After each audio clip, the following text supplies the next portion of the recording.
Welcome back. Today I have something very special for you. Because a few years ago, I met Anders Olsson, one of the world's most renowned breath coaches. And after taking his course back in 2020, I became a certified breath coach with myself. And Anders went from being a mentor and teacher to becoming a very good friend. And in the summer of 2022, he invited me to Stockholm to be a guest host of his Conscious Breathing podcast. And today I am sharing this very special episode with you. In this episode, I am joined by two remarkable guests. Not only Anders Olsson, the founder of Conscious Breathing, but also his good friend James Nestor, the acclaimed author of the global bestseller Breath. Together, we dive deep into the world of breathing, and we explore the transformative power of the breath. You will learn how something as simple as the way we inhale and exhale can have profound effects on your physical and mental well-being. Anders shares his journey from being a self-proclaimed breathing nerd to spreading the benefits of conscious breathing worldwide. Meanwhile, James takes us through his fascinating exploration of breathing, which in fact began with his own respiratory challenges and led to a journalistic deep dive into the science and the history of breath. We will discuss the surprising connections between breathing and various aspects of health, from stress reduction to improved athletic performance, and even how our breath impacts on our sex lives. Anders will also guide us through a simple but yet powerful breathing exercise that you can try at home, and we'll explore the science behind why nasal breathing is so beneficial. Before we dive into today's episode, I just wanted to give you a quick reminder that I am hosting an amazing health retreat on everything energy here in Spain from April 12th to April 17th, 2026. The retreat is called Energy and Ocean, and you can find more information on our website, www.energyandocean.com. I will, at this retreat, of course, give you a thorough introduction to breathwork. And in addition, you will also meet 12 of some of the best experts I know in the fields of nutrition, habit formation, how to balance your hormone levels, meditation, sound healing, and leadership, just to mention a few of the topics we'll dive into. And also, we will dive into one of the most important energy sources of them all, namely love. So you do not want to miss out on this, which truly is a once-in-a-lifetime opportunity. So head over to our website, energyandocean.com, where you will find all the information. And please know that you are warmly welcome to join us, whether you are a seasoned practitioner or completely new to the concept of conscious breathing or energy or nutrition. Come as you are. We will take good care of you. But first, let's dive into this episode. My promise to you is that this conversation will offer you valuable insights and practical tips to enhance your life. So just take a deep breath and enjoy the show. Welcome to the Conscious Breathing Podcast. I'm Irina Lee, and I've been invited to be a guest host for this episode, where I'm joined by the founder of Conscious Breathing, Mr. Anders Olsson. Welcome. Thank you. And the author of the now very global famous book, Breath, Mr. James Nestor. Thank you. It's a pleasure to be sitting here with the both of you, and let's just dive into it because we have a lot to talk about and go into the nitty-gritty details. Yeah. Mr. Anders, or I'll just call you Anders. Please do. So tell us, why are you so excited to be here today? Well, when people ask me what I do, I tend to think of myself as a breathing nerd. I'm really interested in the subject because it has helped me so much, and that is where I came from. I got help to calm down, get out of my racing mind, and just found a great tool, and then I wanted to spread it to others. Yes, and it has spread. We can definitely say that your knowledge has spread, and very much thanks to the amazing work you have been doing, James, for the last 2 years. So how did you fall into the breathing experience? It wasn't a conscious decision, actually. It was just a number of events happened over a number of years, including my own respiratory issues. Just like this is how most people discover breathing. Definitely. Is when something goes wrong. And then I got interested in it journalistically to write something about it. And very early on, I stumbled across this website for conscious breathing, Anders' website. And I thought, some of this seems legit and some of it seemed really crazy. Right. So what I did, what I usually do, instead of just drawing my own conclusions from that, was I called him up and had an interview, actually a number of interviews, just to try to suss it out. I don't know if he knew that was happening, but just trying to figure out, is this guy insane or is he really onto something? Because the claims that he presents also in his book, Conscious Breathing, they're pretty extreme when you first look at them, and we'll get into some of them. But before we dive any way further into this, I was hoping, Anders, that you could maybe take us through a little breathing exercise. And for those of the listening back home, they could join us as well. Is that okay? Can we start there? Absolutely. Yeah, I'd love to. So now when this is recorded, it's still like early in the day. What would you suggest that we could do? We can do the breathing anchor. What I find is that a lot of people would love to have a tool to just calm down, just as I wanted, get out of the racing mind and just be grounded here and now. Are you okay with that, James? Should we be grounded? Let's do it. I love it. Okay. Yeah, so this is very simple. You just close your eyes, close your mouth, and you put your tongue in the roof of your mouth, and you prolong your exhale slightly. So you think that you breathe twice as long on the exhale as on the inhale. And you can also close your eyes if you want to. You can have an erect posture. And then you visualize an anchor going lower and lower and lower down into your body. So you're basically taking the elevator. For every prolonged, slightly prolonged exhale, you're taking the elevator down. From your head, your attention goes down into your body. And you're connecting your brain with your heart brain and your gut brain. And you become present, grounded, relaxed.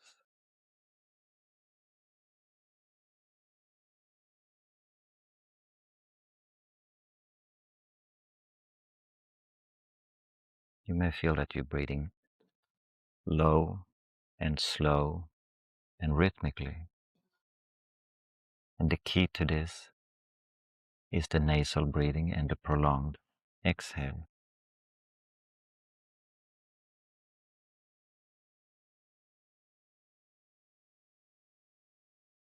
You may feel that you're activating your diaphragm, your most important breathing muscle.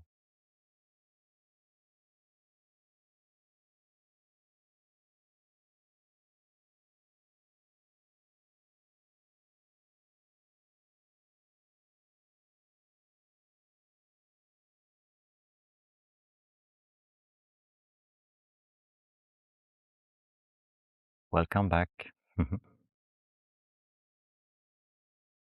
Wow. Now you can continue this journey. Right.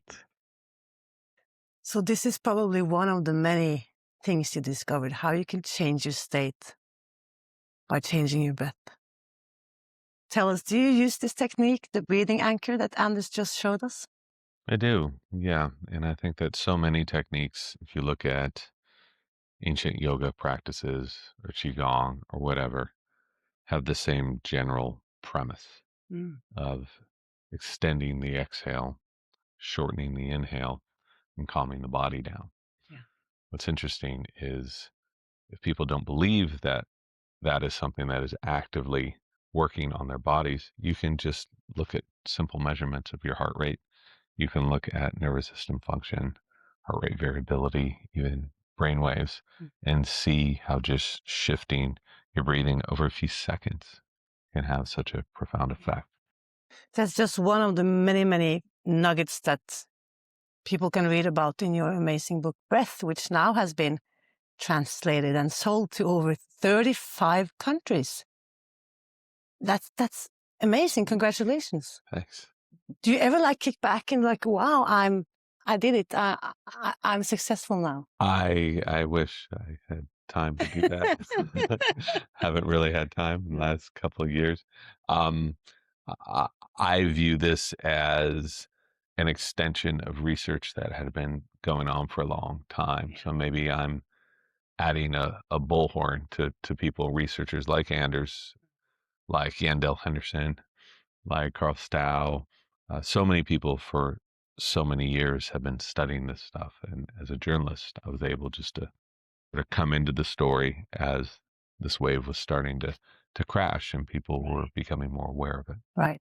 Because like you mentioned, and like you also mentioned, Anders, many times, this is not something new. You mentioned the yoga tradition.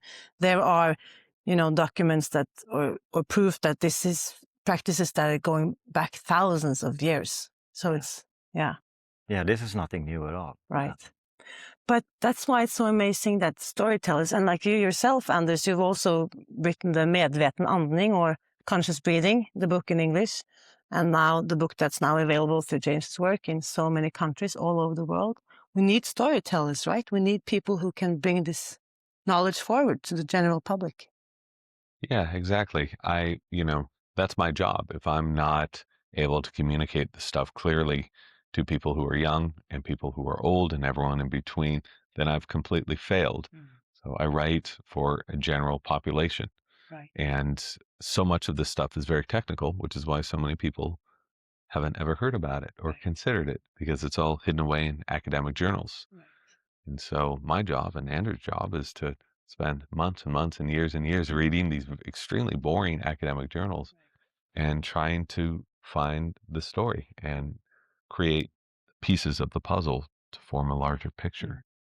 As a journalist myself, I'm definitely the newbie when it comes to breathing. I fell into this world at the start of the pandemic, of course, where I physically felt that I need to do something about my breathing patterns because I was never afraid, but I was ridden by anxiety, right? And that goes into your breath immediately. I mean, you could probably put me in a state of panic by giving me what would I need to do breathing-wise in order to get a panic attack here and now? Well, I think commonly when you look at a panic attack, the breathing is high up in your chest and it's fast.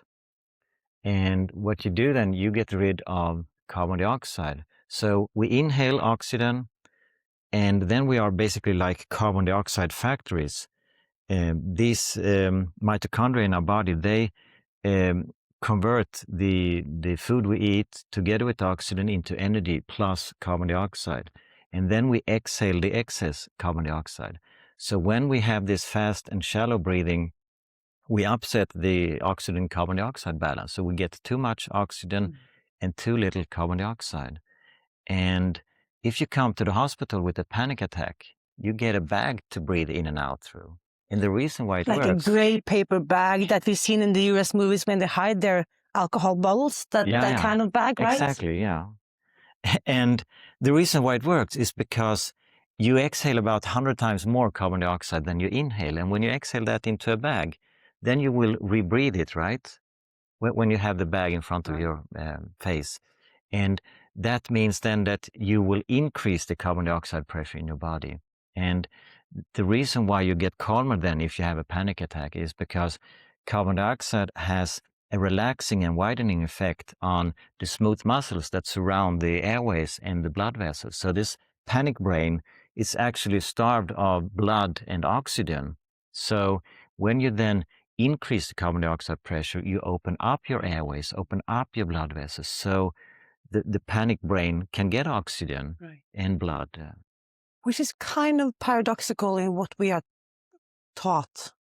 Everyone thinks that more oxygen is what we need, but it's actually increased levels of CO2, carbon dioxide. Yeah, in my view, it's carbon dioxide that paves the way for oxygen, opening up the airways, opening up the blood vessels so that the oxygen that we need so desperately, that it can reach the cells. I mean, we talked about this many times. Anders calling himself a breathing nerd, like the level of knowledge that goes into this and the advancement of this knowledge, taking this and making it more, available to the public.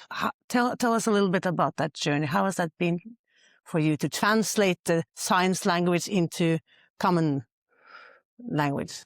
It was awful. It was a terrible journey. I'm being totally sincere. You could talk to 10 different doctors about the same thing, and they're going to give you 10 different responses, and they're going to ridicule the last person you talk to. So at the end of a month-long process of trying to get to the truth of something, you're at the same spot as you began. So there is very little consensus in the medical community. So you don't know who to believe. Even in medical textbooks, I heard this from a few doctors. They said 50% of what we've known about medicine in the past has been proven wrong. And today, 50% of what we know about medicine will be proven wrong in the future. So you have to go back. What I try to do is first look, these interventions, will they harm us or not? If they have no negative side effects, then that seems something worth exploring, right? What's the worst thing that you can happen to you? I wasted a little time on something that didn't work. It's okay. Rather than having something very bad happen to you. So that's one of the reasons, there are many reasons, but one of the reasons that breathing was so interesting to me, because from what I found, there are no negative side effects to learning how to breathe better, right? There's a lot of negative things that can happen when you're breathing dysfunctionally. So just starting with that, it seems like this can only benefit people. And from what I've seen, it can massively transform people's health as well. And we're going to dive deep into that, because when we say it can transform their health, we're talking about every part of their body. I mean, I even think that male probably can regrow their hair if they breathe correctly for long enough. I don't know.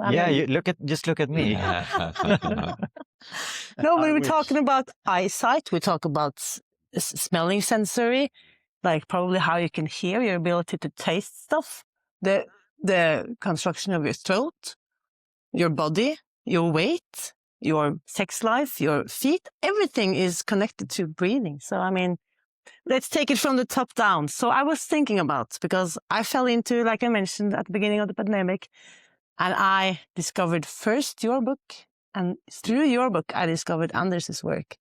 So I became a student of his work, and I wanted to do one of your exercises, Anders. Okay. If everyone can raise their right index finger and close off the right nostril, just lightly pushing your right nostril. You don't have to put it inside your nose, just outside of it, that's fine. And just then breathe gently through your left, now open nostril. Let's take 3 breaths. No particular rate. And without any further ado, just change the nostril, close off the other one. 3 more breaths. And just check which nostril is open for you right now.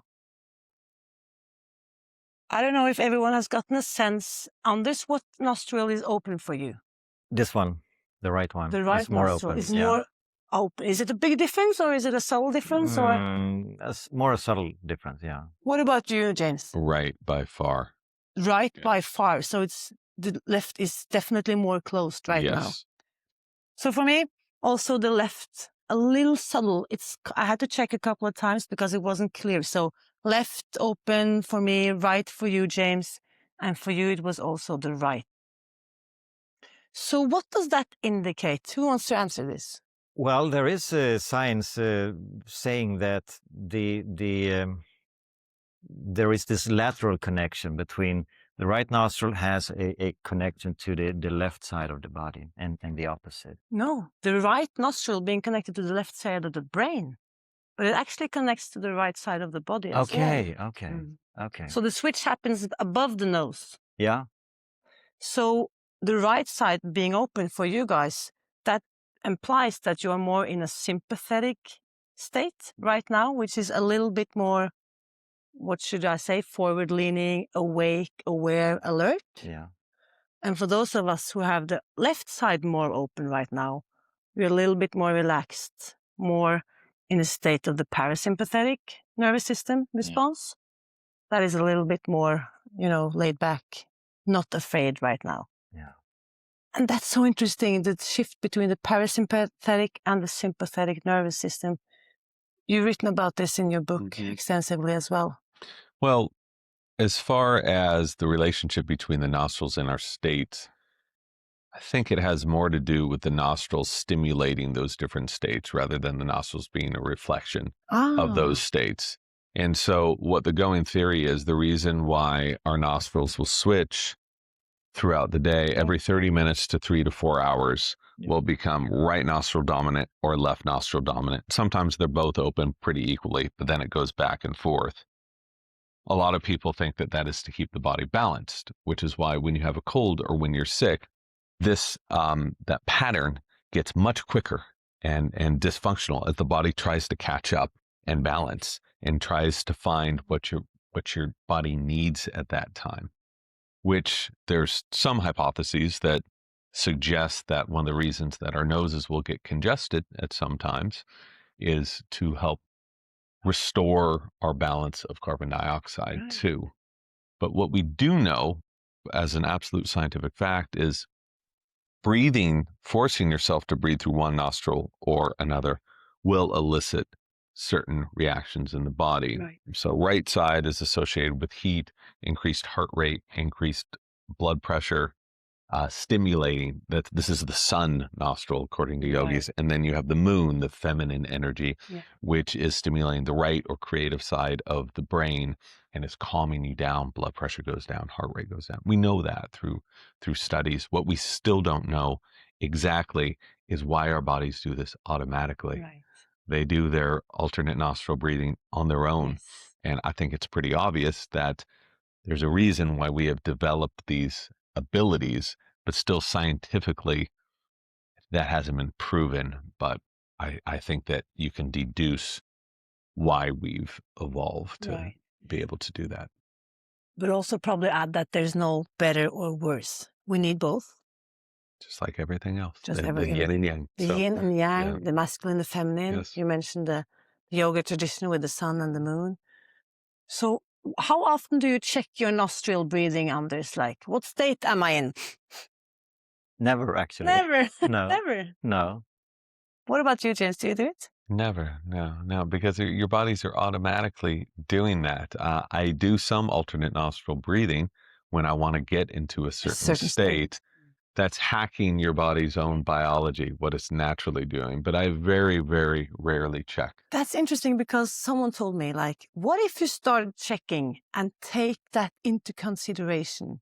So you're supposed to do something that requires, I don't know, being very forward-leaning, right? But my nostril says I'm pretty calm right now. Maybe I should wait 30 minutes. But I don't know if it's a reflection of your state or if your body is doing that to balance you in the future, right? I don't know if it's an exact, like, heart rate and blood pressure is a reflection of your state at that moment, right? And I haven't seen no science that suggests that your nostrils will dictate whether or not you're sympathetic or parasympathetic. So, which brings us back to how the two of you met, and we just discovered it was 2017, so it's probably 5 years ago at the time of this recording. Yeah, I remember the first time we talked. It's actually 5 years almost to the day. Yeah. You called me up and we had some email before. I felt, as you described earlier, you were a little lost, right? You had so many conflicting information from different sources. And I think I confirm that as well, that view, that a lot of people have different opinions, but in general, there is little knowledge, more opinions. And anyway, you came here we spent a few days together, and I thought I wanted to see what you're made of, because I had read your book, Deep, which I was really impressed about. And I thought, oh, this is an adventurer. So I put you, do you remember? I put you in the carbon dioxide suit. Oh, I remember. The body stream, which is this suit, but at the time it was more like a prototype. So the neck seal, for example, this is made of silicone, but yours, the one you tried, it was made of latex. So it was very tight around the neck. And I don't think it was a very pleasant experience for you, right? Well, it was interesting because we had talked on Skype for a number of times. Yeah. I had read your book and I was impressed by the amount of actual scientific references in it. So there's a lot of new agey sites that make all of these outrageous claims, and you're like, okay, where's the proof? There is none. But Anders took the time to actually document. And so it's like, if you don't believe this statement, why don't you look at the study that was done? And so I spent a lot of time looking at that. I said, this stuff may be legit, but there's nothing like actually going and meeting someone. And still in this day and age, I hesitate on just including people in my work through phone conversations. You have to go and hang out and figure it out. And we came here to this same, not only to Stockholm, but to this office. Like, remember hanging out here. And this was a very early interview that I was doing. So I was still new into the breathing world. Yeah. And a conference room right over there. And it looked like a mad scientist lab. I mean, there was a smell of plastic smoke. Things were exploding. They were exploding. I was expecting the fire alarm to go off. There was general misery. We were doing self-experimentation. Things quite weren't working right. I felt completely ecstatic and then had a severe headache. And I said, this is the real stuff. This is how science and discoveries happen. He's right about the putting your own life at risk. Well, that's what I do. That's what I do. But you tried another product as well, right? The Carbohaler, where you inhale carbon dioxide. And at the time, that was the thing that exploded and it started to puff out smoke. But I remember you got one second you could get 1% CO2, and the next second you got like 10, and that is a lot.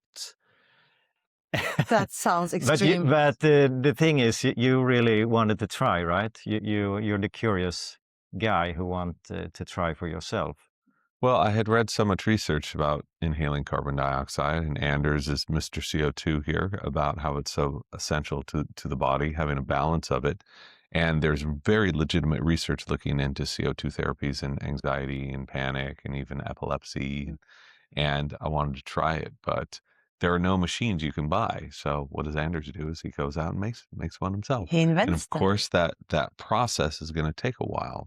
You're going to screw up along the way for years and years and years until you find a way into it. So for those of us who might not be as trigger happy, is that what you call it? Sure. Adrenaline junkies. So you have done some other inventions, Anders. I want to talk about the sleep tape, which was also something I discovered earlier in my journey. So I know you brought some sleep tape with you here today. And yeah, it's this little. And just before we started the recording, you just said, James, I got to get some more of those sleep tapes because I ran out of it. So when did you, James, start taping your mouth? It's a good question. I don't know the exact time I started doing it. I remember very early on, Anders had given me some of this stuff, and I thought it was pretty crazy. I tried it. I hated it. I why did you hate it? Because it's stupid looking. I mean, it looks ridiculous. Why would any animal need to tape their mouth shut? Have you ever seen a dog? Have you ever taped your dog's mouth? No, I would never do that to my dog. So I did not understand the issues behind sleep disordered breathing and mouth breathing at that time, and how they can cause such serious chronic illnesses, mental problems, physical problems, and more. I didn't know that. I thought that this was more of a lifestyle choice. Like, hey, it's better to breathe through your nose, which seemed reasonable, but I did not take it too seriously. So now, I mean, you have tons of videos on YouTube, you teaching other people how to tape their mouth, taking them on a gentle journey. If anyone wants to go research, go check out YouTube, James mouth taping. So in your book, you explain it, like put it on as a Charlie Chaplin, a mustache. Others refer to it maybe as a Hitler mustache, but whatever preference you like. That's how you started, right? Putting it across your lips. Yeah, and those videos are by no means an authoritative view on mouth tape. What I try to state very clearly is I've tried to use a zillion kinds of tape. I've tried it many different ways. This is what worked for me, but it doesn't mean it's going to work for you. Okay. This is what I've come to. People say it's impossible to wear mouth tape because you have a beard, so I'm not going to do it. Totally wrong. I found a way of doing it that works for me. And so what I was trying to express to people who are hesitant about taping their entire mouths, or they have beards, I said, what worked for me is using just a little piece of tape. Yeah. And I did not hear a lot of people talking about this. If you look at YouTube as well, under mouth tape, there's some people that use 7 or 8 different strips every single night. They do this. That works for them. I find it complete overkill. So I found these little edges of this mouth tape here work just fine for me. They're and just I like would a cut them up. centimeter wide, Of just course, I like can't a take this off. half. Would that have been inches? Like not even a quarter of an inch. This can work for a lot of people because all it is a reminder. You're not hermetically sealing your mouth shut. This is the technology. Are you ready for this? It's going to blow your mind. I'm ready. This is what took me years to figure out. Here it is. Look at You that. can hardly see the tape on Does the this top. look dangerous to you? Like I'm going to die? It's extreme. It comes off that easy. Yeah. At any time, it comes right off. So when people tell you, oh, mouth taping, you're risking death, they have no idea what they're talking about. I have a clue why they might think so. Why? Because I've seen pictures of Anders online running half a marathon with a full-on, what we call in Scandinavia, gaffa tape. Duct tape. Duct tape, like he's typing his head from ear to ear, and that looks extreme. Anders, why on earth did you run half a marathon with half of your face blocked off? Your nostrils were open though. They were indeed, yeah, luckily. Well, I just wanted to try. And I mean, if you want to get some attention, you should probably not use this one, which can barely be seen. So obviously everyone thought I was completely out of my mind, but people also paid attention, right? So I wanted to get that message across. How am I breathing when I'm running here? And a lot of athletes, it turns out that they don't have a clue about their breathing, which is really, really interesting because it lays the foundation, right, for the oxygenation of your muscles and your nervous system so that you are able to perform in your sport. So what you're saying, I could actually tape my mouth. I don't need to use the duct tape, but I could actually do nose breathing for whatever sports I'm doing, probably.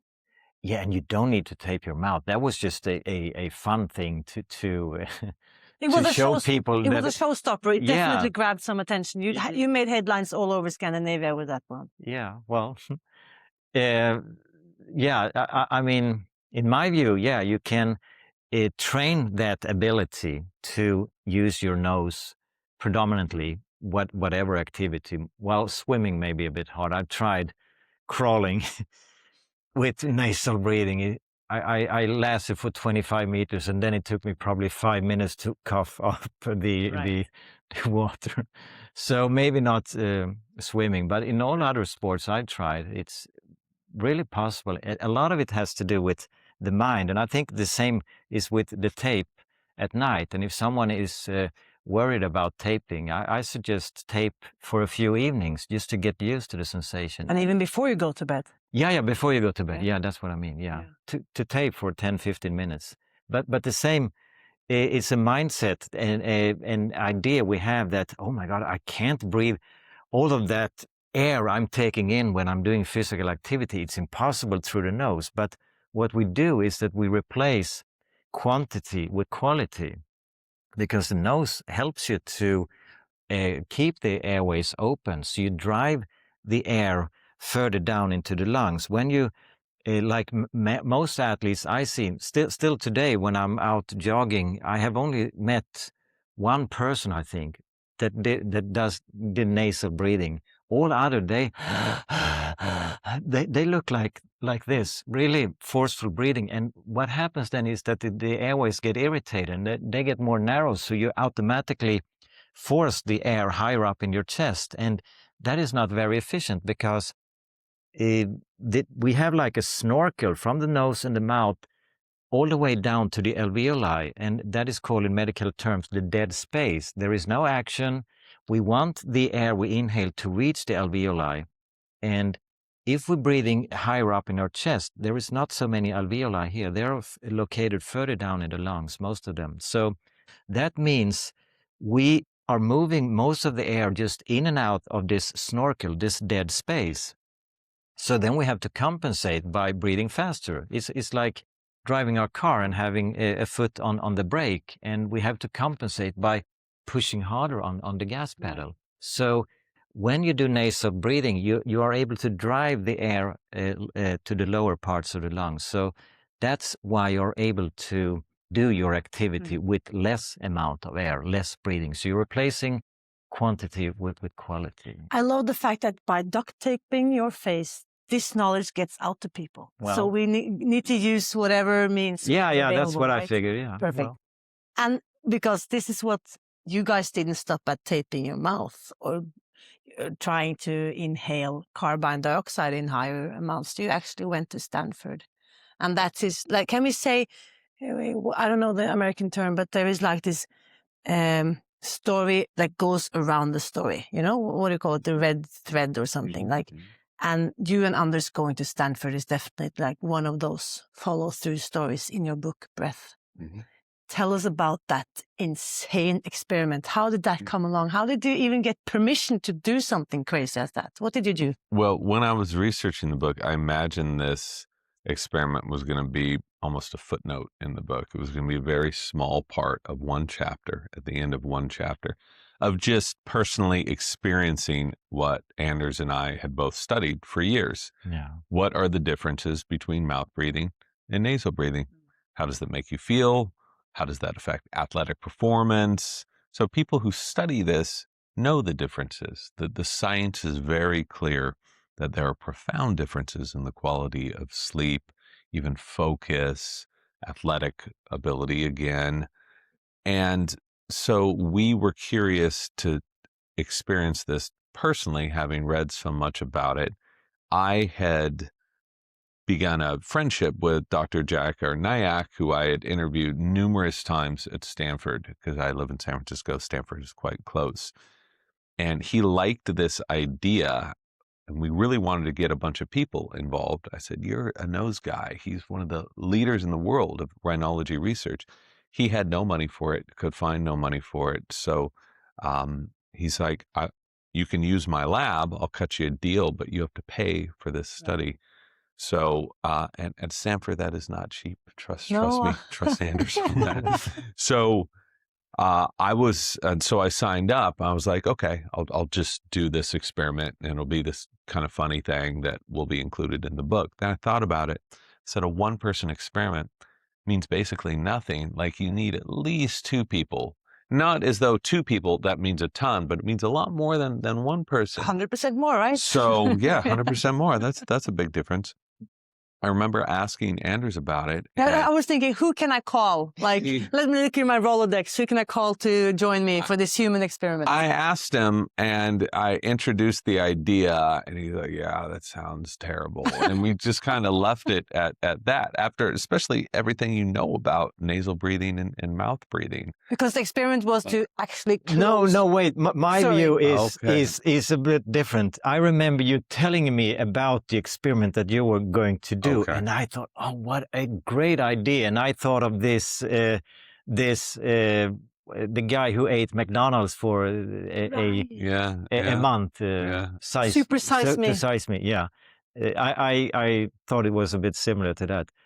But then a few months later, you asked me, hey, do you want to join?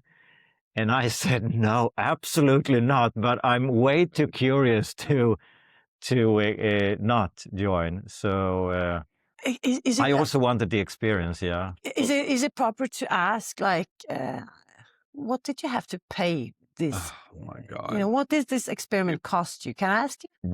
Ridiculously expensive. I don't remember the exact amount. I think it was something like, for each person, $8,000. Yeah, $8,000. $8,000. $9,000. And so that is, obviously, you get 40 people in this experiment. Who's going to pay for this? No, the answer is nobody, and they were very clear about that. Nyack cut us some deals. It would have been a lot more expensive had he not. And we were able to actually use Stanford and all their facilities to do the blood work, do the pulmonary function test, do the blood gases, all of that. And then we created our own little lab at back the house. Home, right? So the experiment was set up. It's 10 days mouth breathing, 10 days nasal breathing. So 10 days mouth breathing, meaning you actually 24/7. Yeah. 24/7 for 10 days straight. All day. So you plugged your nose, you put up some plastic stuff. Everything inside? we could find. Everything, anything around. Try that. I'm going to jam that. Cotton, tape, earplugs worked pretty well. You had some good ones. So you really like the silicone earplugs. So your nostrils were just starting to flare out, just filled with silicone. And then tape on top of it at night was a pretty good one. Your social life must have been amazing these days. Well, yeah, going out to restaurants and look like an alien. Look like complete idiots. And a lot of that got cut from the book. I remember we were at this one restaurant, and the waiter just thought we got matching nose jobs. And I was like, if this is the result of a nose job, then man, that surgeon should be fired. So people didn't know what was going on. And it was embarrassing because you're also talking like this all the time. And we were just like exhausted. It was beyond all the laughs. The first couple of days we're like, this is pretty funny. It was so bad. It's so awful, really bad. You describe it pretty well in the book, but I'm thinking that there must be sections here during those 10 days that are left out, because I also get that there's a rising tension between the two of you. I mean, am I fantasizing right now? Or? I thought we kept it together pretty. We definitely did, but we weren't at our peak state, right? I mean, we were definitely exhausted, both of us. And I mean, the last day at Stanford, after 10 days with mouth breathing, and I remember you didn't like the needle, right? When we were measuring that's how they measure blood gases. It's not a needle in here. It's right on your wrist. Yeah, and they have to go to the arteries. The veins are much, you can access them more easily. The arteries, they are deeper. So it hurts. And they need to analyze it within 15 minutes, right? The CO2 blood gas. Yeah, this is the reason they do it, in order to measure your CO2 levels. Yes. And then they came back and told James, sorry, it was a failure. You have to do it again. Yeah, I was not happy about that. I think that's the one time where it really blew it. I was like, what the hell am I doing with my, why can't I write about puppies or birds or something? So there was a lot of questioning about my life choices, but we had made it to that. I said, if I can just get through this awful 8 hours at Stanford again with these tests, which, I mean, they've been conducting tests this way there's other ways of collecting information on CO2, but there's the standard protocol. We're going to stick a needle in your wrist.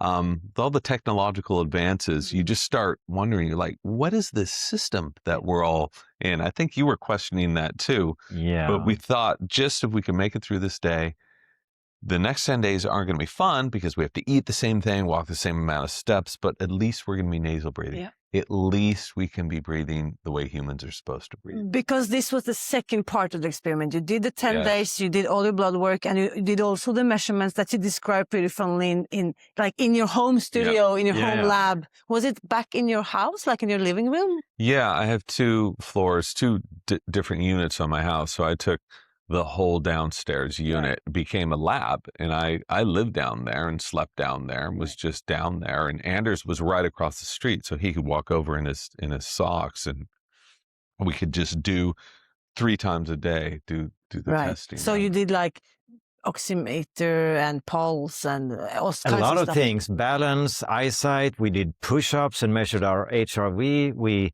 stood on one leg. We measured CO2 and nitric oxide in our nose, and so it took like urine test, pH test. I mean, an hour 3 times per day. Yeah, so that was pretty intense. Yeah. So I'm just curious, like, okay, you all the stuff you did at home, that was of course on your own risk, but the medical waiver form you had to sign at Stanford because before Dr. Nayak would do any work on you, I can just imagine that he would don't want to be associated with any of the risks that you guys were taking. Did you have to fill out the form? I'm risking my life and I'm aware of it. I don't know if it was life risking, and I want to make very clear that I did not ever view this as a super size me jackass stunt. I viewed this as, okay, we're going to personally experience what so many people are experiencing all the time. If you look at the people suffering from chronic sinusitis, who have plugged noses, who have severely deviated septums, such a large percentage of the population is breathing through the mouth anyway. And they have these downstream problems of headaches and gut issues and fatigue issues and all of this. So we were just putting ourselves, who not mouth breathers, into the state of someone being a mouth and measuring it. That's all we were doing. Yeah. Right. It's like giving them a voice or almost absolutely. That, absolutely. And I just wanted to also touch upon, I remember you mentioning to me, Anders, that on the last few days of that mouth breathing period, those 10 days, you actually started to be disoriented. Like you were walking in the neighborhood and you couldn't find your way back to the apartment. I mean, your park is like 100 meters away from your house, right? I couldn't find my way home. It was so ridiculous. Yeah, but it was several times where I felt really, really stupid, like... less intelligent? Indeed, less intelligent. That's exactly the word. And it was really interesting to notice this journey. It was like I was traveling back in time to where my previous life, not necessarily the less intelligent, but the more stressed, the more adrenaline. So I remember my blood work told me that my adrenaline levels were 300% higher after the 10 days of mouth breathing. And my dopamine, which also was very clear, I needed to reward myself more. My sugar cravings really went up really high. Yeah, you told me about your diet over those last few days. That wasn't actually peas and carrots. It was no, it wasn't. It was sugar. It was chocolate, ice cream, pizza, beer. What about your diet during those 10 days? Well, we had to, whatever we ate in the first 10 days, we had to repeat the next 10 days. Yeah. I was so specific about this. Like, we really had to eat the same thing. So it's true that that data was less important to me because it's subjective, right? Oh, I have a sugar craving. Any scientist would be like, that doesn't mean anything. However, when you personally experience it, you really do. When you're constantly in sympathetic mode and you're stressed out, you really crave sugar. And it's a reward for feeling so bad. It gives you that little rush for that moment that you want to repeat that because your life is miserable. Like, life was not worth living. I really mean that by mouth breathing that way. It was terrible. And just look at the sleep. If you need any hard proof, look at what happens to your sleep by changing the pathway in which you breathe, period. And who's talking about that? Nobody. So tell me about this. That's a big one. What happened to the sleep of your guys? Like, what during those 10 days? It was terrible. Yeah. So we started from not snoring, not having sleep apnea, Yeah. to snoring. The first day wasn't so bad. It increased from me basically 4 minutes a night, which was a lot for me, to about an hour and a half. But a few days in, I was snoring the vast majority of from 0 to full on snoring just through mouth breathing. Yeah. No, yeah. For me, I went from 0 to 3 hours in general per night. And we filmed ourselves. So we recorded the sound, but we also filmed ourselves. And you could see how we were twisting and turning. And I came to the point where I literally didn't want to go to sleep because I knew this is going to be such a horrible experience. So for just those listening who don't really understand what's the problem of snoring, you might keep your spouse awake, but what's actually happening physiologically? Well, again, it means that you have narrow airways. So you're forcing the air higher up in your chest. You're forcing the air higher up in your chest. And that, again, then you're in the stress loop. High chest breathing means you're moving into the sympathetic state. Right. So you're more stressed while you're trying to rest during the night. Yeah, it doesn't make sense, right? You should try to be in the parasympathetic state so that you are calm and can heal and repair and recover. So I'm guessing snoring and deep sleep isn't really combinable. If you're snoring, you're probably not getting that deep sleep that's so restorative. Probably not. Probably not. So, okay, so that's the 10 days. It's horrible. And all the results, all the measurements, the deep arteria, blood proving shows the same, and your own experiments at home. And then you turn over to 10 days of nasal breathing. How does that shift, like from the 10th day of mouth breathing to the first day of nasal breathing? How do you experience that? Well, we knew it was going to be different. We had read the research that it was going to be different. We had experienced ourselves the difference between mouth breathing and nasal breathing in short amounts of time, right? You can just shut your mouth, breathe through your nose, breathe through your mouth, and you can feel that. But I'd never done this for an extended amount of time. So it was really night and day. I'm not going to say that the first day you're reacclimating to this. So we had a bunch of gunk in our noses and took a while to really clear that out. But the proof is in the data. I mean, you look at what happened to snoring within a single night. I went from a maximum of 4 hours a night to 28 minutes, and a couple of days later it was 0, like back to 0, just by switching the pathway through which you breathe. And beyond that, athletic performance increased, fatigue generally went away almost entirely. I mean, it was a transformative difference for me. And again, don't listen to my subjective experience. Just look at the numbers. Yeah. Yeah, for me, it was already actually the first morning.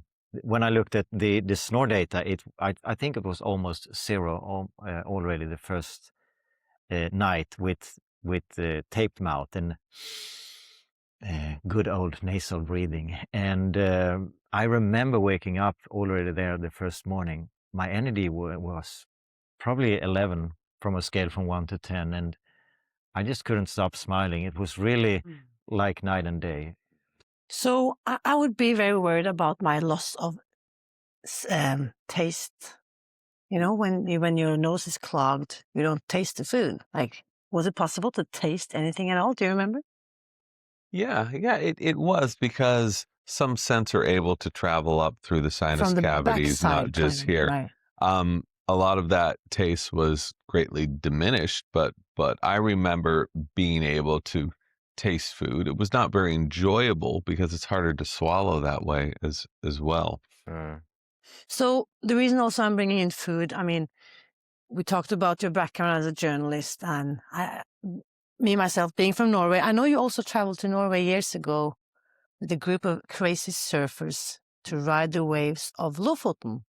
And I noticed in your article that you had a pretty interesting diet. So I brought you, both of you, a little something. For you guys listening, they're now opening a small thing from Norway. Wow, this is quite a surprise. I did not know you were going to go in this direction right now. Did you? No, not at all. He said I could be in charge of this. So it's not fermented Oh, awesome. That's Very fantastic. So this is what we in Norway call klassisk tørrfisk. Okay. So this is, of course, on James, you've tasted this before. So do you want to tell us about this?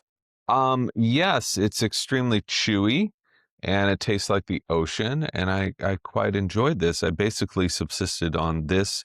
And you have this waffle thing going on, and which you can just eat at any time. It's not like it's dedicated to morning, noon. You can just pour yourself a waffle anytime. And I just thought that was the most wonderful thing. Wherever you went, eating waffles. So what this is dried cod. Mm-hmm. And it, of course, we were so welcome. It's made famous to, of course, the Spanish bacalao, the Portuguese bacalao, of course. But so the reason also I'm bringing this up, because there is a link between how we breathe and how we eat. Our diet and our breathing is actually connected. Do you want to touch upon this, Anders? Yeah, a few examples. I mean, if you eat like a lot of people do, we eat too much. When you fill up the stomach, that will affect your ability to breathe. It's harder for the diaphragm to work if you eat a lot. So that will force up the breathing higher up in the chest. So what it's called, sympathetics is called fight and flight, and parasympathetic, another name for that is rest and digest.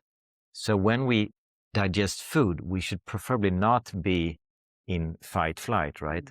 But that is what this high chest breathing takes us in. So that makes it harder to absorb the nutrients in the food we eat and break down the food. And another thing is the diaphragm, when it moves up and down in this rhythmic way when we breathe, it stimulates the digestion, stimulates the intestines. If you see videos of the diaphragm working, it's amazing the double function that the diaphragm have, or many other functions actually too.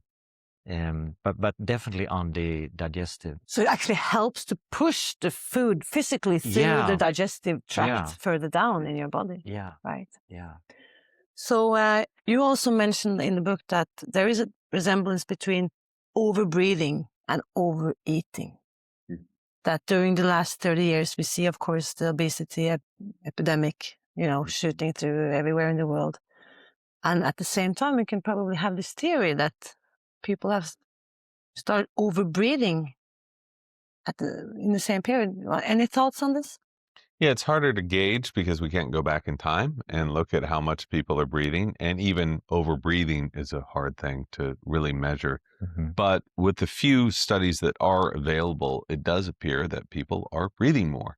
And one interesting fact that I learned from a few pulmonologists who had been in the game for a long time is they were taught that the normal respiratory rate was 8 to 12 breaths per minute when they were in school, in 60s and 70s, 8 to 12 breaths per minute. I have the same info from other sources. And you can see this in medical texts. What is considered normal now is 12 to 18. 12 to 18, right? That's a big difference. It is. So my hunch is, and again, we can't prove this, but you can put all the pieces of this puzzle together, and it appears that people are breathing more now than they were, thinking that overbreathing is giving them more oxygen. But as Anders has studied for years and years, the opposite is happening when you are overbreathing. It makes it harder for your body to upload. So just to bring this to the food, right? I mean, this dried cod, that's pretty chewy. You have to work pretty long in order to swallow that thing. And your jaw needs to work, and your palate is involved, and, your tongue needs to do this, right? And the digestion probably starts in your mouth when all the enzymes and stuff is released.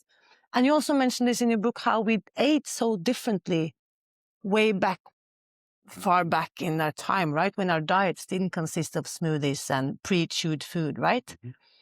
How has that affected our digestive and also our breathing muscles?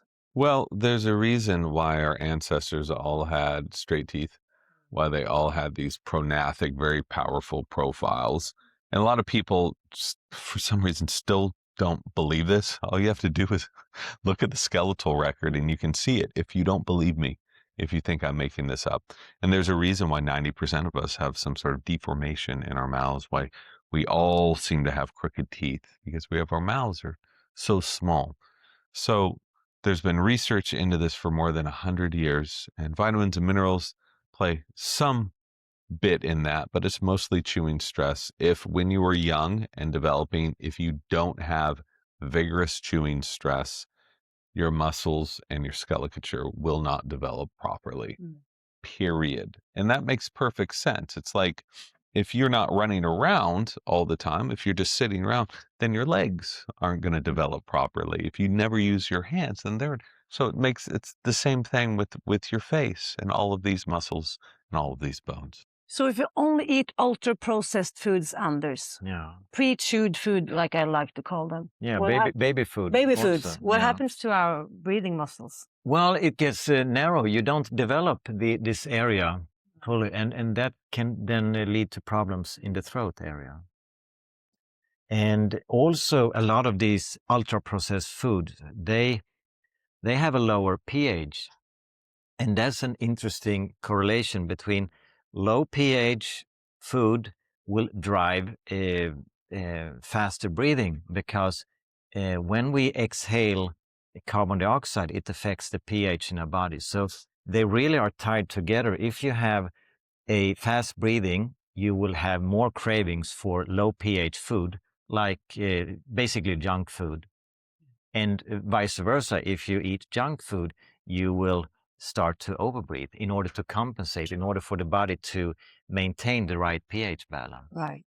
So then we're into this negative loop. That will just get worse and worse. Yeah. So actually, by changing our breath and changing our diet probably at the same time, we can actually change the way our face looks. Like if it... Specifically if we are kids, It's harder when we are adults, but for a lot of kids, that's, the natural resting position for the tongue is in the roof of the mouth. And when we do that, we stimulate the maxilla and the development of the maxilla. And when you look at, there is this famous drawing, it's called the homunculus. Do you know that guy? They make a drawing of the body parts and their representation in the brain. And obviously, the hands, they are huge. The feet are big. The genitals are big. But secondly, after the hands comes our tongue and our lips. So when we have our mouth open, when the tongue doesn't rest in the roof of the mouth, then we're basically telling the brain that it's like squeezing our hands, telling us, okay, there is stress. I have to be alert. So that's a reason why kids, they want to suck the thumb, or they want to have pacifiers. Right. Which reminds me of this other great story that we were just talking about the other day as well. How you also mentioned that in the native societies, there are actually traditions that shows that they go around and close the mouths of the little babies, or just right after they have been given milk from their mothers. The mother would make sure to seal or to close their jaw so that their lips are tight. Tell us a little bit about that research. Not only that, but they were acutely aware of their breathing all the time. And so that practice of shutting a kid's lips, especially with an infant, would just train them to become nasal breathers, as well as breastfeeding. When you're breastfeeding all day, the only way to breathe is through the nose, right? So once you go from that and then train an infant to keep their mouth shut, they will default to nasal breathing, which is exactly what you want to do. They even went so far as to build these little beds for infants. Don't do this at home. Okay. I don't think this would be too accepted nowadays. That were this flat board, and they would put the infant on this flat board because they said it allowed them to hold their mouths shut when they were sleeping at night, and allowed them to have a more handsome profile later on. Is that true? There will never be studies in that, but it's interesting that they thought it was so important that they went as far as doing that. I don't think it's a coincidence that Native American tribes were the tallest humans to have ever walked the earth, as far as we know. 7 feet tall, some tribes were. Right. And since we're in Scandinavia, we met a woman just a few weeks ago who also had some Samic ancestors. And when she had her baby, the Samic grandmother would come over and close the baby's mouth. Yeah. There you go. Yeah, so Samic, that's an indigenous... The indigenous people of Northern Europe, right? Which shows that these techniques that you refer to from the Native American tribes, they were actually known and are still known in the elder generations in the Samic population in Norway. And to me, it makes perfect sense. And the same researcher who was looking at Native American tribes in North America went down to South America, and they followed the exact same procedures. And of course, if you would look at their teeth, they would be perfectly straight. Yeah. Because they are formed around the tongue. So if the tongue is not resting in the roof of the mouth, then the muscles of the lip and the cheeks will push the teeth inwards, right? And then there will not be enough room. Plus, so, when you add the baby food, when we're not chewing enough. So the Native Americans and the Samic people, they wouldn't need braces in order to have... Probably not. None of us needed braces. This is the deal. We didn't need wisdom teeth extracted. We didn't need any orthodontics to straighten our teeth. We had straight teeth just like every other animal. So this idea that braces are just this default now for kids, I had braces, extractions, all that stuff, is ridiculous because a few hundred years ago, we didn't need them. Right. So who should we blame? You can blame whoever you want. I don't know if this is a blame game. It's just a realization of what has happened. And once you understand the core issues, you can then fix it. And that's what it's all about. The word you mentioned the other day as well, which makes me kind of, I don't know, sad, is probably the word disevolution. That we're actually going in the wrong direction. Yeah. Americans, the life expectancy has lowered. Yeah. Isn't that great? With all the technological advancements in medicine, life expectancy is still going down. Going down. It's insane. After, of course, increasing for numbers of years. Yeah. And now doubling. It's going down. I had to check for Sweden and Norway. We haven't still gotten to that tipping point yet, but we are following as fast as we can, running after you guys in the US. We will be in the disevolution. Why? Yeah, that's a good question. But we definitely, we follow your culture. I come out here though, and I don't see it. go to an airport in the Midwest of America. It looks vastly different than things are out here. Okay. So you're doing something right. So what we could do, Anders, we could blame the Americans because they always start with the... No, I don't like the blame game. Sorry, okay, but I blame the Americans, absolutely. So let's go even further. We talked about the native tribes. I want to take us all the way back to Aristotle. He said, because aren't you agreeing that there is some philosophical part of breathing? Sure. Yeah. So Aristotle said, we become what we consistently do. Excellent, therefore, is not an act, but a habit. You probably heard this quote before. I haven't. I love that. I'm sure some corporations have co-opted that and put it on some poster above workers, but stripping that away, that's beautiful. That is a beautiful quote. So our excellence is not an act, but is a result of our habits. Indeed.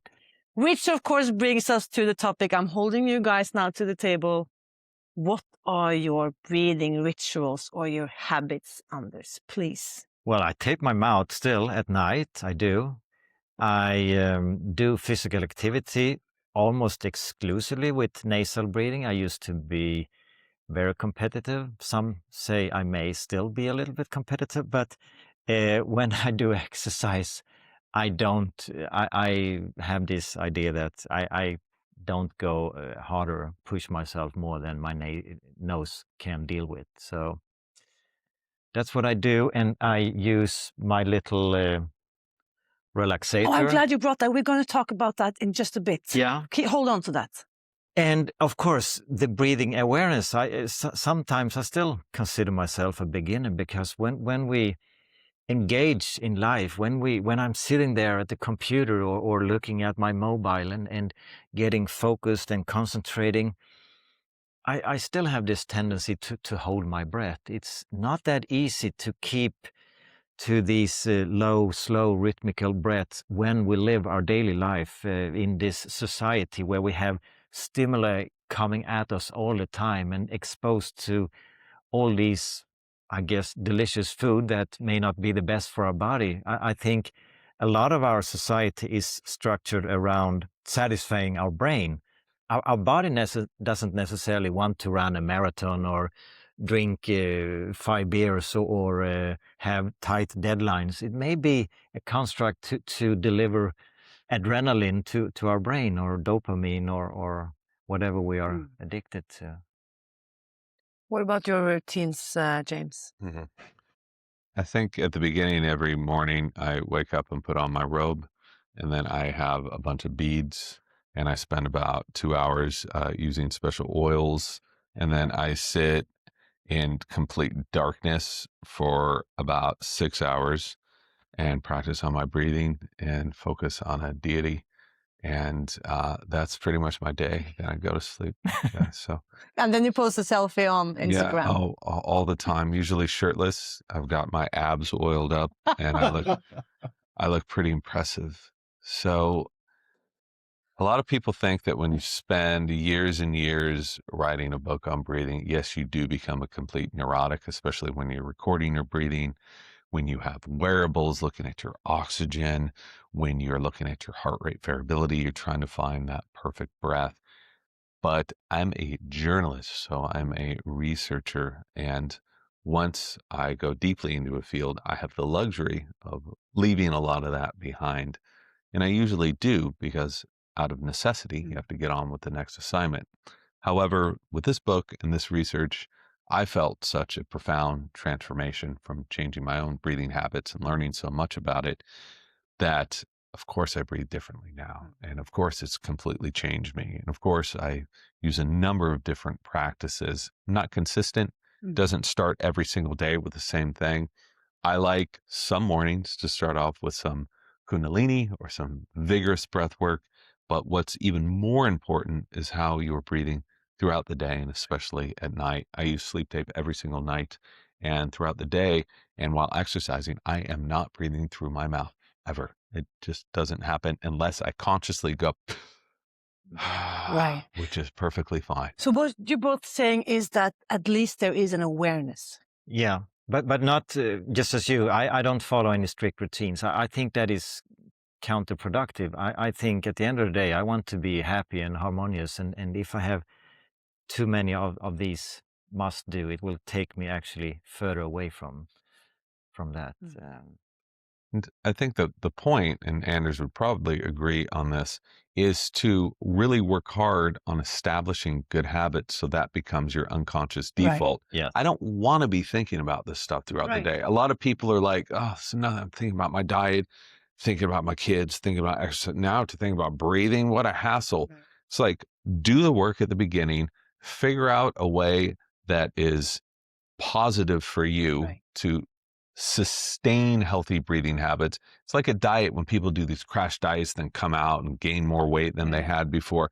It's ridiculous. Develop good habits so that you're just not, I'm not thinking about closing my mouth anymore. It doesn't happen. I spent a couple months doing that. It just doesn't happen. I don't do anything with an open mouth. I love that you put in your willpower to create the habit or create then it becomes second nature. Yes. That's the key. Yeah. Goes down back to the subconscious thing. You just do it as a habit. I love that. So in your book, I wish I could read the whole thing aloud. Everyone should just buy it, of course, or download the Audible. And is your book available as an Audible? No, it's not. You should. Yeah, with sometime. Your calming voice, Anders, record.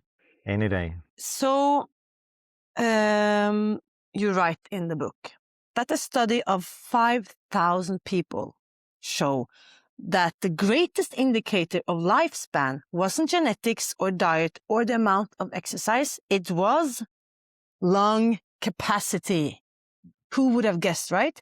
In other words, that larger lungs equals longer lives. And one reason being that larger lungs allows us to get more air in with fewer breaths. Have you tested your lung capacity, James? I wish I would have a number of years ago looked at my lung capacity then and now, but I was introduced to the power of conscious breathing through freediving and through hanging out with freedivers. And that's when I noticed really transformational effects to other areas of my health, not just my ability to dive longer, bigger gas tank, the longer you can stay down. So free divers are all obsessed with expanding your rib cage, having this be very flexible so that you can take this enormous breath in effortlessly. But what you notice once you do that, and what is yoga but stretching and breathing? It's the same thing that what freedivers are training for. Once you do that, you notice how effortless breathing is the rest of the day.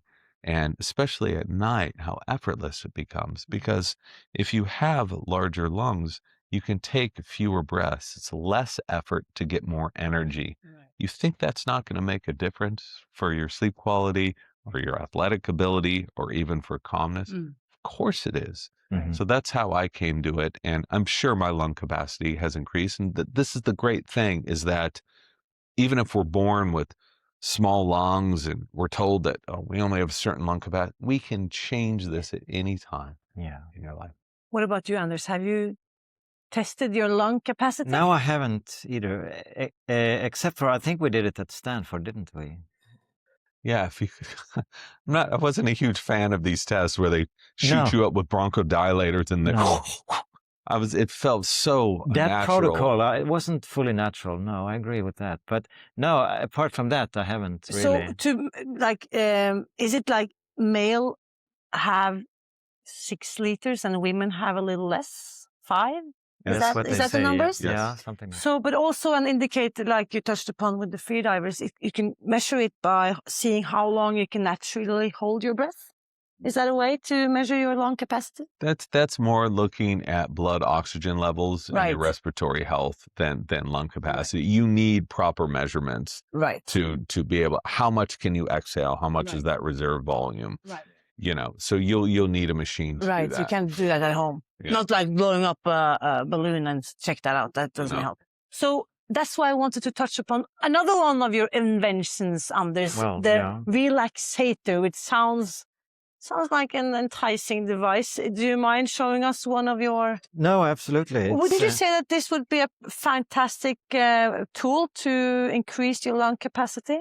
In my view, when we think about lung capacity, it's not only about, expanding the rib cage, it's also the understanding that CO2 has this relaxing and widening effect on the smooth muscles surrounding the airways. So if you increase the carbon dioxide in your lungs, as well as if you're breathing through the nose so that the inhaled air is spiked with nitric oxide, which also has similar effect to CO2, it helps to open up the airways. So if you do nasal breathing and low and slow breathing, that is, in my view, the key to get a better lung function. So for those listening, let me just explain what we're looking at here. It's a small thing. I often call it, what's the name in English? Not a nap, but the pacifier, like it the looks adult like kind of an adult pacifier. Indeed, it looks kind of silly, doesn't it? So it looks like a whistle or a pacifier, and it's attached to this long thing that you can have it around your neck. Yeah, lanyard, yeah. And there's an adjustable thing that you can put, change the pressure from 1 to 5, and this is done on the exhale. Yeah, you inhale through the nose and exhale through the relaxator, right. Yeah. So breathing in through your nose and then breathing out. So this just increases the, what do you call it, the pressure. Well, it prolongs resistance. Sorry. Yeah, it gives you resistance on the out breath, so it prolongs the exhale slightly. And that means that you are able to, on the following in-breath, your breathing will be lower. It's basically a diaphragm activator, and you increase the pressure in your lungs and you increase the pressure in your sinus cavities, which means that the air will circulate better. Right. So you mentioned, have you tried this thing, James, the relaxator? Not only have I tried it, but I bought probably 2 dozen of them. 2 dozen. I am not sponsored by Relaxator, everybody. But that's important. I have found that this thing is so helpful. I've tried all these other expiratory muscle training. Anders is not paying me to say this. I just want to be very, very clear. I've tried a bunch of them, This one by far works the best, and I love how it's so small. I have one right in my office. I use it all the time. I travel with one as well, and I've given them to dozens and dozens of people. So now we got an explanation of what happens to us physiologically, but what happens to us? How does it feel? Why do you use it? Why? Because your breathing patterns can become dysfunctional if you're in states of acute focus or in stress. And I've noticed that this helps restore and maintain that natural rhythm. A lot of people say, I thought you were just talking about how breathing through your mouth was really bad news. It's bad news because there's no resistance when I'm exhaling through my mouth. This is causing resistance. So a lot of that humidity and pressure that you're not getting from breathing without any resistance is restored. I wish there was a study looking at using pursed-lipped breathing versus breathing through the nose. I'm sure there might be a few other benefits to exhaling through the nose, but I bet most of those benefits are restored when you're ujjayi breathing. Ujjayi breathing, right. Even that's why so many practices, ancient yoga practices, but also practices for anxiety and for asthma. Right. What is that doing but holding that breath in, allowing you to get more oxygen, allowing you to become more relaxed? This does that for you, and it very easily fits in your mouth. So whenever I'm heading into a very complex work problem, I usually put that in just to sort of restore my breathing. So what you're saying, this book would probably not have been written if it hadn't been for the relaxator. It would have been written, but extremely poorly. Now, I don't know. This sounds like if another device comes out that's better than this, sorry, Anders, I'll be talking about that. But I've tried probably a dozen of these things. They're usually this big, the size of a shoehorn. They're very uncomfortable. I like this one. If someone else likes something better, if someone wants to breathe through pursed lips, that's cool too. Yeah. But I love the fact what we're doing right now. We're sharing information that is available for everyone. And I mean, we're not talking about $1,000 investments here. We're talking about a few bucks that can actually increase. I mean, we talked about the same. When I started doing it, I was so, excited. So I did it all the time. And driving and doing this, I wouldn't do it because I became a little bit, I did it for too long. So I felt a little bit sleepy. You became tired. Yeah, that's not wise when you're driving. No, and especially when you're a beginner. As a newbie and just trying to breathe, that was but now, like you say, deep focus work, writing, concentrating, fantastic. Yeah.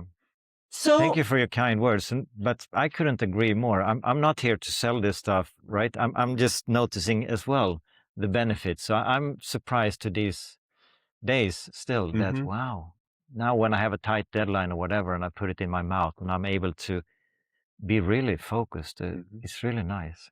So we are about to wrap up, even though I could really definitely spend the rest of this week sitting here with talking to you guys. But so what's the link between surfing in the north of Norway, going deep freediving, now exploring, the grottos in Paris, looking at skulls, meeting this crazy Swede, going into breathing? What's the link here? What's the longer story? What's the story arch, so to say, between all of these projects? I wish there was a plan. I wish I could show you a big graph of this is how I'm going to live my life, and this is all of the different subjects I'm going to be exploring. I have no idea what 1 year is going to lead to.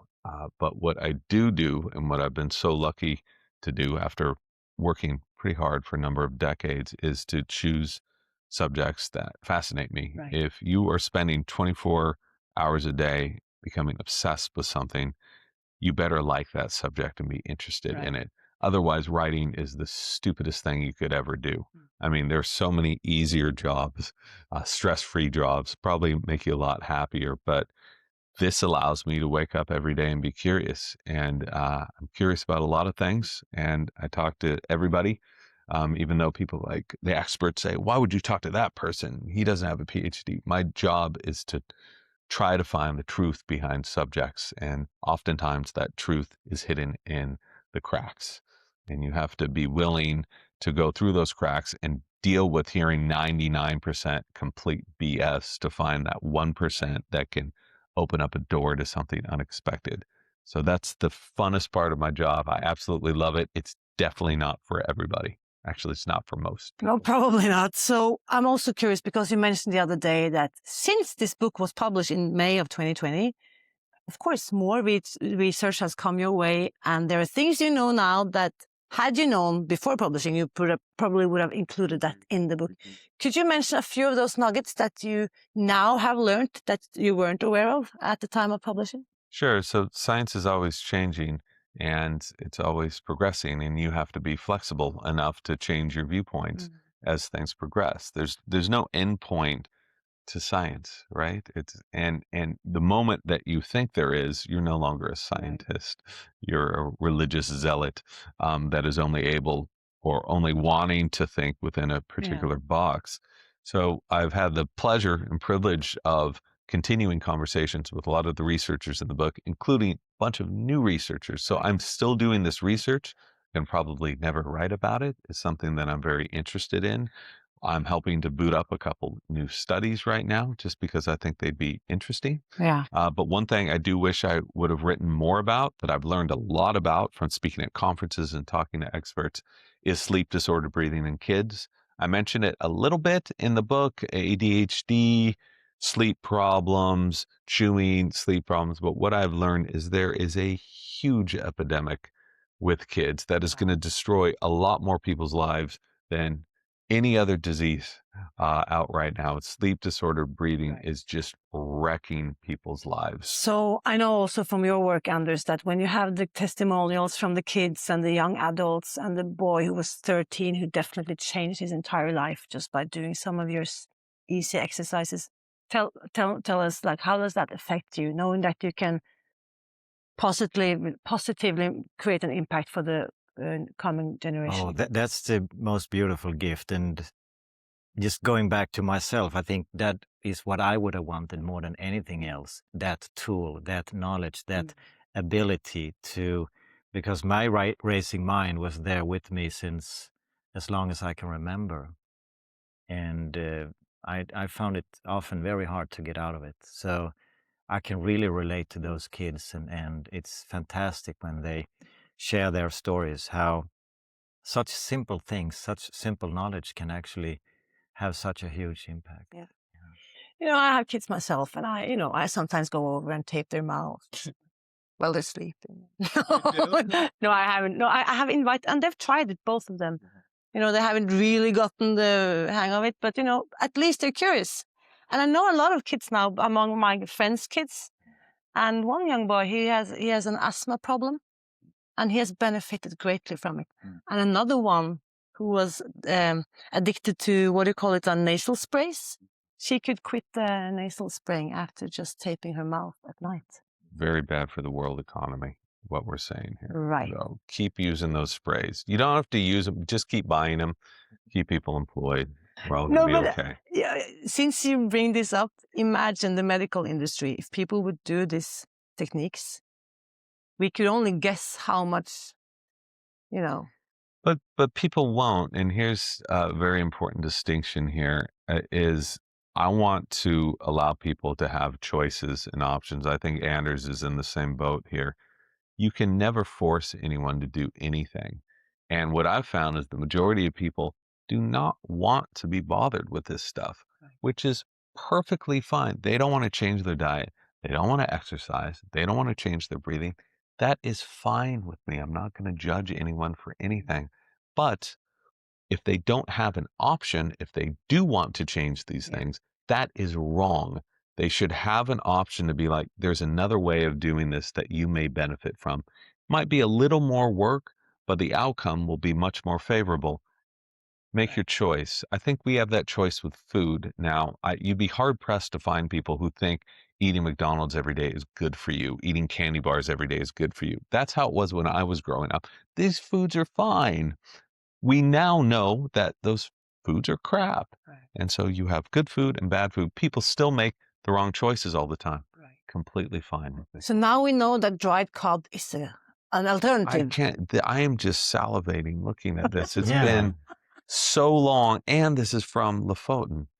right. So a place I hold in my heart. We have our lunch here, right? So Beautiful. we will wrap this up by going into the topic that we now have warmed up to coming into. We talked about kids, so let's talk about creating those kids, right? Sex life. Are you ready for this? Sure. No. I did not know this was where we were going. Of course you didn't. Okay.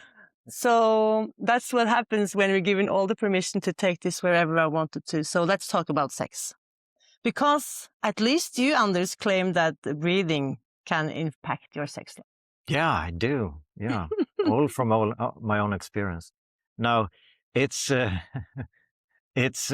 are studies. For example, one very interesting study. They took a group of people with nasal polyps, which means they have a really hard time to breathe through their nose. So they're breathing through their mouth, and in that group, 34% had sexual dysfunction problem, and in the control group, only I think 2%. And when this group with nasal polyps, they removed the polyps so they could start to breathe through their nose, it went down to 11%. So they got a better sex life. And one explanation is, I mean, to be sexually aroused is more like the parasympathetic state. Mouth breathing automatically takes you more into the sympathetic. Right. Yeah. So if you're stressed, it's not very good, foundation to have a good sex life. No, and another aspect is the Viagra drug. It works. That's the sex enhancement drug, right? And don't ask me. I've never used it actually. okay, well, me neither. But what the reason why it works is because it boosts the production of nitric oxide, which we have a lot of receptors around our genitals, and when they bind to these receptors, the muscles relax so that the genitals can be filled with blood, and we get sexually aroused. So nitric oxide produced in the nose, and Viagra works by producing more nitric oxide. So, I mean, it's obvious, right? Sex is an interesting topic. It's important. It's vital for our being here. So what did you find around this science around breathing and sex? I'm going to answer that question with a few questions of my own that I've wondered about that were cut from the book. So why is it that perverts always pant? How you doing? So it turns out that to get sexually in the mood, to get stimulated, is a parasympathetic response. You have to be calm. You can't be super jacked up like that. But an orgasm is a sympathetic response, Indeed. which is why when people are together and doing that act, the breathing tends to be very slow at the beginning, and then it speeds up. Guess what happens when your breathing speeds up? Right. Mouth breathing. So You're getting to sympathetic, including mouth breathing. So a lot of mouth breathing. So there are pieces of this puzzle. I haven't quite put this together. This would be the real bestseller, like breathing and sex. It's never going to happen. But think about these patterns, and perverts, from what I've heard, they cannot function sexually. That's why they're so frustrated. Right. I think they go from 0 to 100 within a second because they're. Yeah, so basically then, if we want to last longer as men than the average, whatever, 3 seconds or whatever, if we can keep that calmer breathing a little longer, right? Okay, now I see. Sorry, I was just putting in some suggestions on rebranding your sleep tape. What about calling it just sex tape? Sex tape. So, and also, I know you're done with this topic, but I have one other thing I need to talk about. So when you think about when people come together, it's like, hey, baby, how you doing? They start kissing. Start breathing slowly. You're kissing, you're breathing through your nose, you're humming. What does that do? It increases your nitric oxide 15-fold. That was done at Karolinska. Yeah. These studies were, what happens when your nitric oxide increases? Blood vessels open, blood is able to go where. So I think the math adds up there. What do you think, Anders? 100%. Okay. Yeah. There's your answer. I love it. And people will think that we have talked before we sat down here, because what I wanted to close with is what you write in the appendix of your book about nose singing, also called humming, which you just touched upon, right? So you mentioned, Anders, and I will just read from this book, nitric oxide is a powerhouse molecule that widens capillaries, increases oxygenation, and relaxes the smooth muscles, like you mentioned, right? Yeah. Humming increases the release of nitric oxide in the nasal passage 15-fold. There is the most effective and simple method for increasing this essential gas, which is breathe normally through the nose and hum any song or sound. Practice for at least 5 minutes a day, more if possible. So what I want you now to do is I will invite you to hum a song with me as a closure of this podcast. Can we hum Ace of Bases, All She Wants Is Another Baby? And that would tie into the sexual dysfunction, and the whole thing would just be come together in this beautiful way. We can't. You have to do that on your own, because I have a song that we are going to hum together. Okay. Not the Norwegian natural song, No, please. I would love you actually to hear you humming Ace of Base, All That She Wants. It's not good. Because we also have a background as a musician. There's so many stuff we haven't even touched upon. You did not play Ace of Base music, though. You were more You don't know that into... about me. Maybe I did. You're more into punk rock, weren't you? What song was this that we were going to be humming? So I will suggest a song that I know that everyone in the audience, wherever they're watching or listening, will hum along with us. Are you ready for this challenge? Okay, yeah. I'm so ready for this challenge. So before we close off, I want us to hum along for The Sound of Silence with Simon and Garfunkel. The guitar part or the singing melody? We will start with the beginning. The guitar part? We need more specific. The bass line or the drums or the piano? You start with the guitar line and we will jump in when the melody starts. Okay, you ready? Mm-hmm.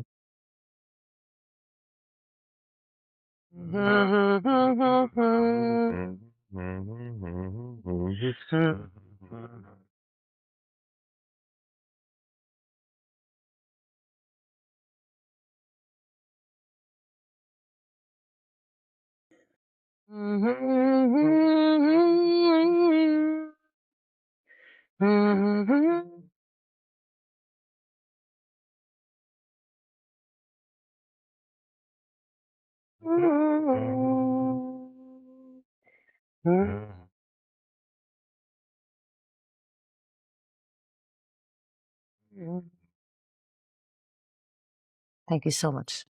Thank you. Thank you. Thank you, James. Thank you, Anders. Thank you, Sweden. Yeah.